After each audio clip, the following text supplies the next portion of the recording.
50வது ஆண்டு காலத்தை நாம் கொண்டாட வேண்டும். அது மட்டுமல்ல, அம்மா அவர்கள் சொல்லியது போல எனக்கு பிறகும் இந்த இயக்கம் 100 ஆண்டு காலத்துக்கும் நிலைத்து நின்று மக்கள் பணியாற்ற வேண்டும் என்று சொன்ன அந்த அம்மாவுடைய வார்த்தை, லட்சியம், கனவு நிறைவேற வேண்டும் என்றால் இந்த தேர்தலில் நாம் வெற்றி பெற வேண்டும்.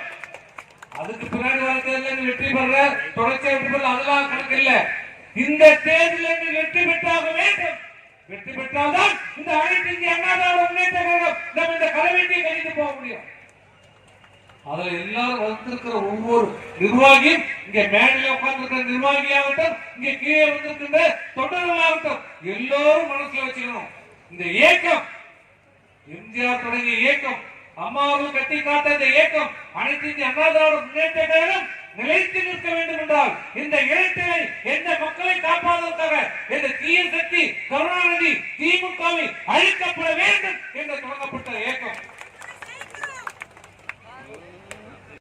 ஆனால் அந்த திமுக என்ற அந்த விஷ குடிகளுக்கு இன்னும் அழிக்கப்பட வேண்டும் என்றால் இதுதான் சரியான தேர்தல். இந்த தேர்தலில் மட்டும் அனைத்து இந்திய அண்ணா திராவிட முன்னேற்ற கழகம் வெற்றி பெற்று மீண்டும் எடப்பாடி பழனிசாமி தமிழ்நாட்டுடைய முதலமைச்சராக அமர்ந்தார். எம்ஜிஆருடைய லட்சியம், அம்மாவுடைய லட்சியம், இந்த திமுக அழிக்கப்படுவது உறுதி. திமுக சுக்குநூறாக உடையும். இதுல மாற்று கருத்தே இல்லை. நீ நம்ம எதுவுமே செய்யணும், நம்ம ஒண்ணுமே அனைத்து இந்திய அண்ணா திராவிட முன்னேற்ற கழகத்தை, அம்மாவுடைய ஆட்சியை மட்டுமல்ல இந்த இயக்கத்தையும்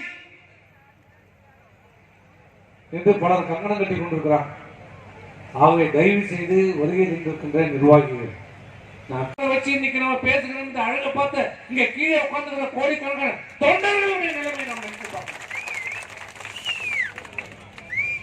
நாம் ஏதாவது ஒரு தவறு செய்தால் அந்த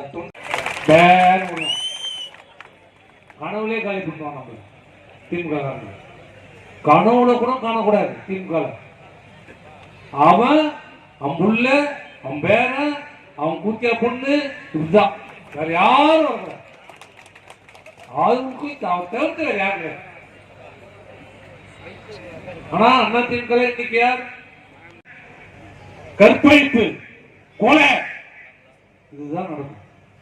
ரோட்ல யாரும் பச்சையா சிவப்பா வெள்ளையா போனாலும் போச்சு. அவங்களுக்கும் யாருக்கும் பச்சையா இருந்தாலும் பாதுகாப்பு கிடையாது, சிவப்பா இருந்தாலும் பாதுகாப்பு கிடையாது, ரோஸ் கலர்ல இருந்தாலும் பாதுகாப்பு கிடையாது, எந்த கலர்ல இருந்தாலும் பாதுகாப்பு கிடையாது. தப்பி தவறி ஒரு நிலைமை அப்படி வந்ததுன்னா காதுல மூக்குல இருக்கிறதுல இருந்து எல்லாத்தையும் உருவி நடுவில் விட்டுருவோம். காஞ்சி போய்கிறான். எப்ப பாயலாண்டான்னு காஞ்சிருவோம். இதை சொல்லணும் மக்கள் கிட்ட.